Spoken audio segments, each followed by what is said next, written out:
2 weeks ago, a peculiar chain of events began to unfold.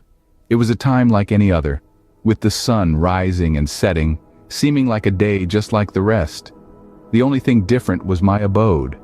I had just moved into a quaint little sanctuary, perfectly suited for someone like me. It was a one-bedroom apartment, charming and unassuming, located right at the heart of the bustling city.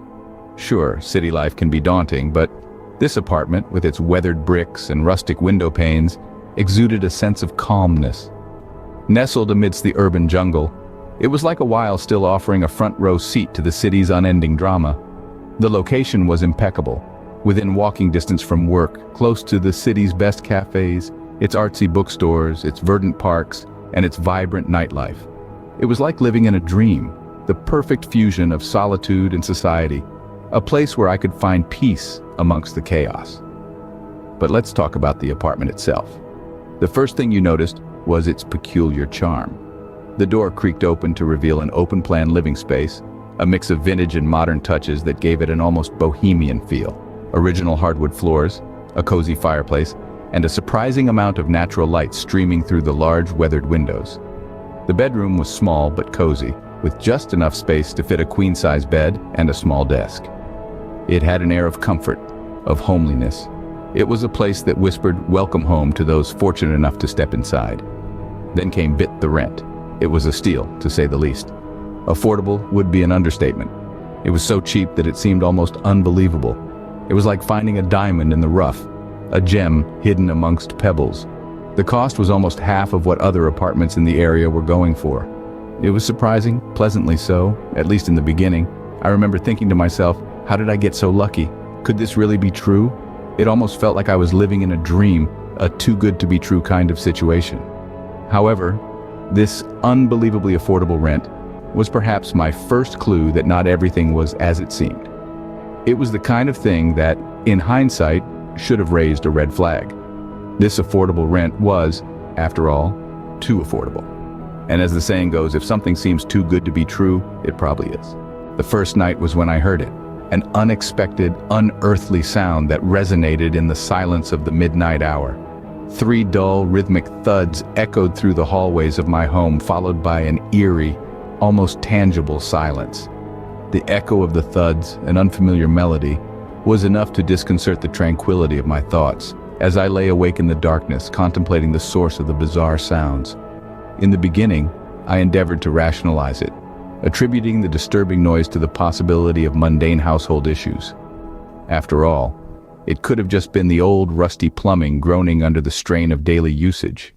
Alternatively, it could have been noise from the neighbors on the other side of the thin wall. Living in close quarters often leads to hearing the intimate, mundane, and sometimes inexplicable sounds of others. However, something about the noise seemed fundamentally off. It wasn't the usual clanging or rattling one would expect from pipes or noisy neighbors. Instead, it was a hollow, echoing sound, a sinister whisper that seemed to originate from within the very walls of my abode. A cold chill of realization ran down my spine as I struggled to place the eerie sound. It was an alien tune in the harmonious symphony of nighttime sounds. The uncanny nature of it was enough to send a shiver of unease coursing through me.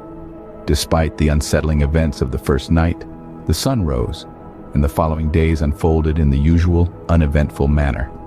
The mysterious knocking, with its chilling echo and sinister undertone, gradually faded from my memory, relapsing into the unfathomable depths of forgotten fears. Nevertheless, it wasn't long before the thuds returned, echoing through the stillness of a quiet night. This time the rhythm was more persistent, more intrusive. The hollow knocking had amplified, becoming an insistent, almost defiant demand for attention. The tranquil veil of sleep, which had once been my sanctuary, now evaded me. I lay wide awake, my heart pounding in the hollow silence that followed each knock. For safety, and perhaps to keep my escalating fears at bay, I kept a knife by my side. From then on, the knocking haunted me every night, always around 2 a.m. It wasn't just a mere noise, but a demonic rhythm that invaded my dreams, my thoughts, my very existence.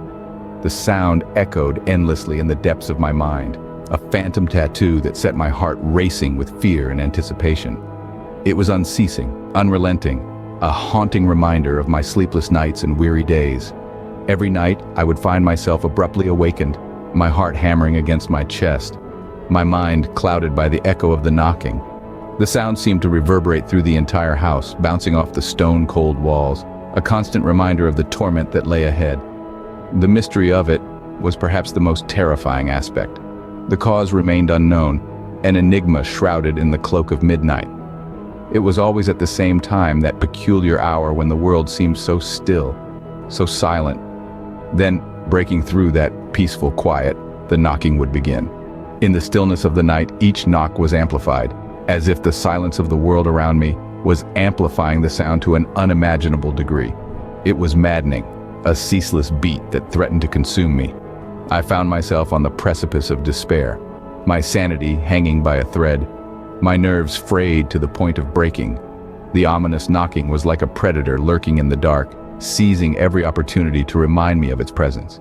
It was a relentless tormentor, always there, always waiting, always knocking. Each night, as the clock struck 2, the knocking would begin anew, a chilling reminder of the horror that each night held. It began to drive me to the brink of insanity. My nerves were on edge,